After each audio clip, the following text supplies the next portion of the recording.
Inside a small rented apartment, hidden beneath a loose floorboard, a woman found a letter.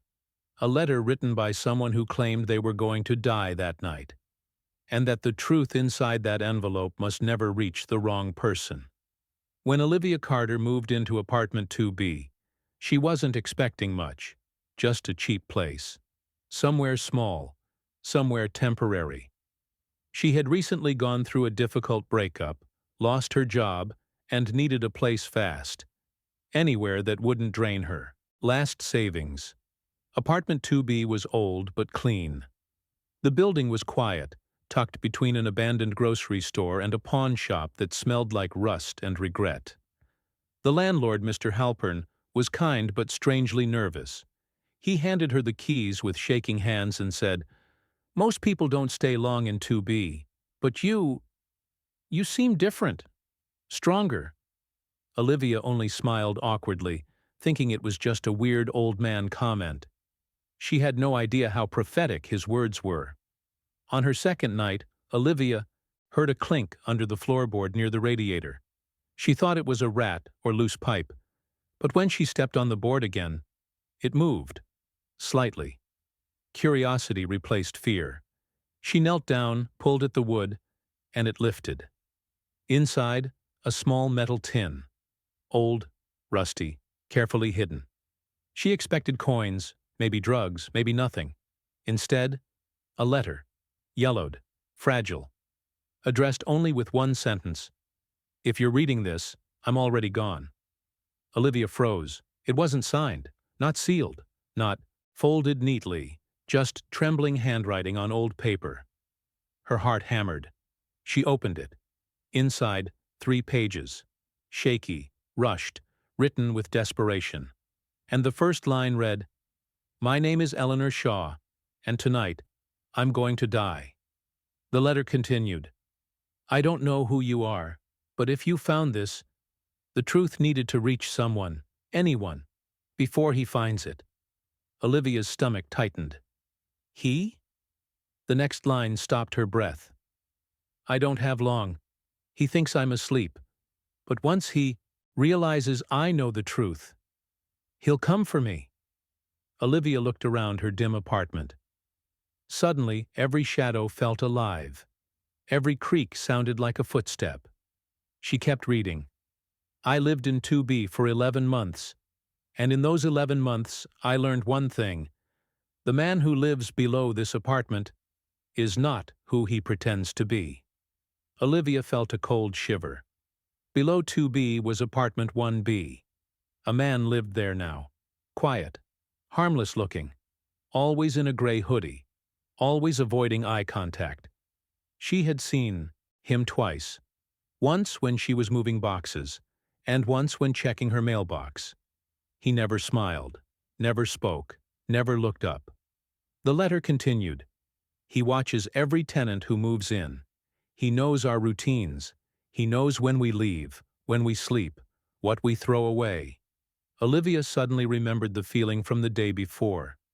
The sense that someone was behind her when she walked up the stairs. She'd turned around. No one was there. At least, she thought no one was there.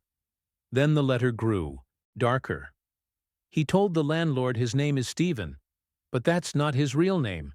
His real name is—" The ink abruptly stopped. The next line was scratched out violently, as if someone had taken the letter from her hand and forced her to stop writing. Olivia's skin crawled. Olivia flipped the page. More hurried writing. "He wasn't always this way.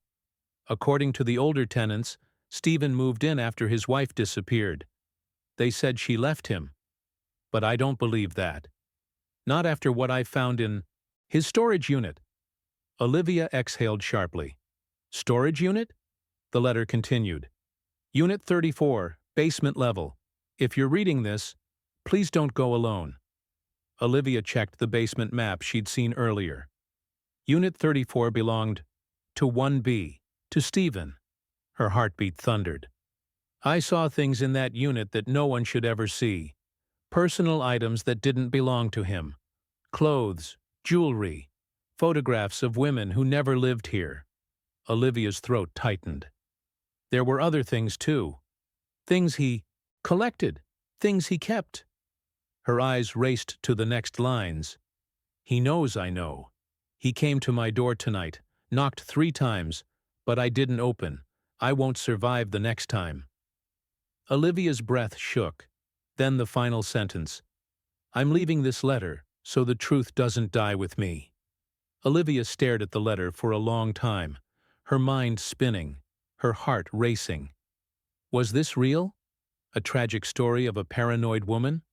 Or something far more horrifying? She decided she needed answers.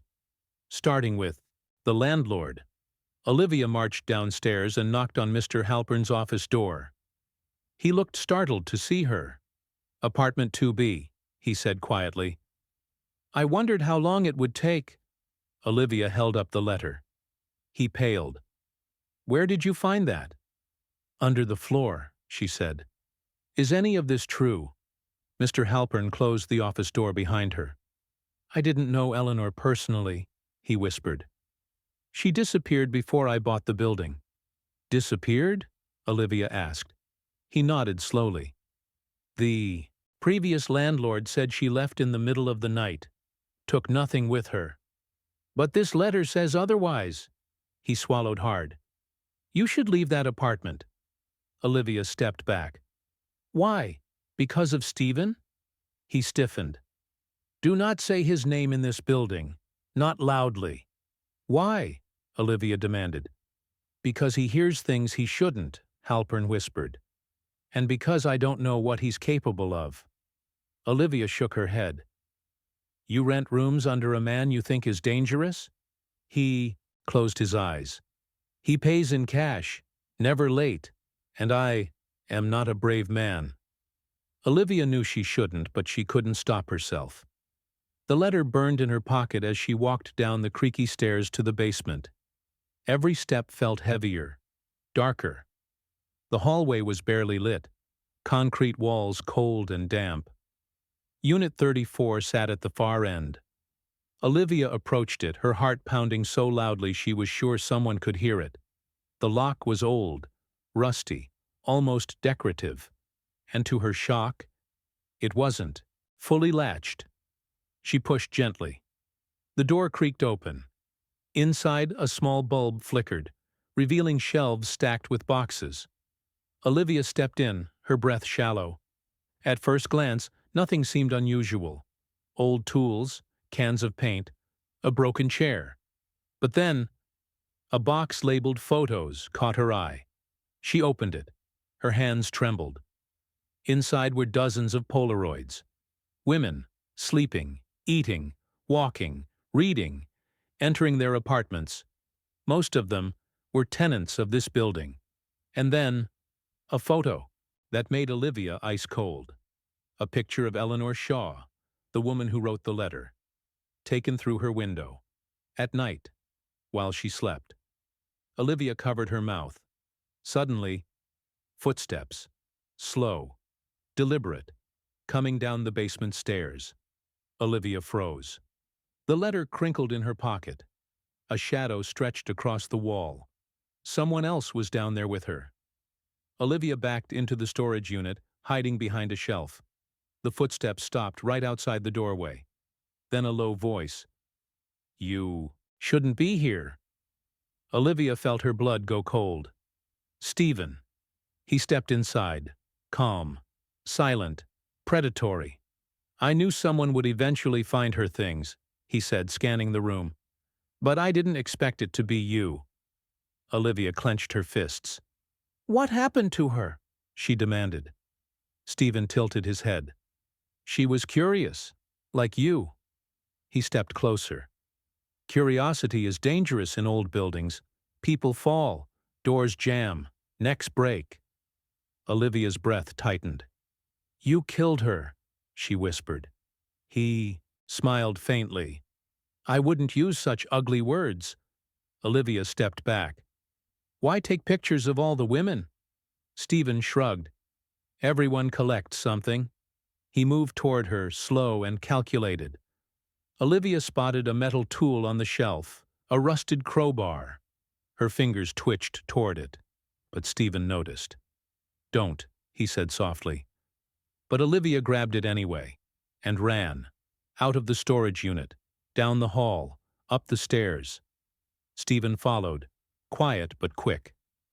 Olivia burst into the lobby. Mr. Halpern stood there shaking. "He's coming!" she screamed. Stephen emerged from the stairwell, breathing evenly like nothing unusual was happening. "Is everything okay?" Stephen asked warmly, as if he were the victim. Mr. Halpern froze. I think you should leave, Stephen." Stephen's eyes narrowed. "And why would I do that?" Olivia held up the Polaroids. "These are why." Stephen's face changed, darkened. Then he smiled that same faint smile. "You shouldn't have gone into the basement."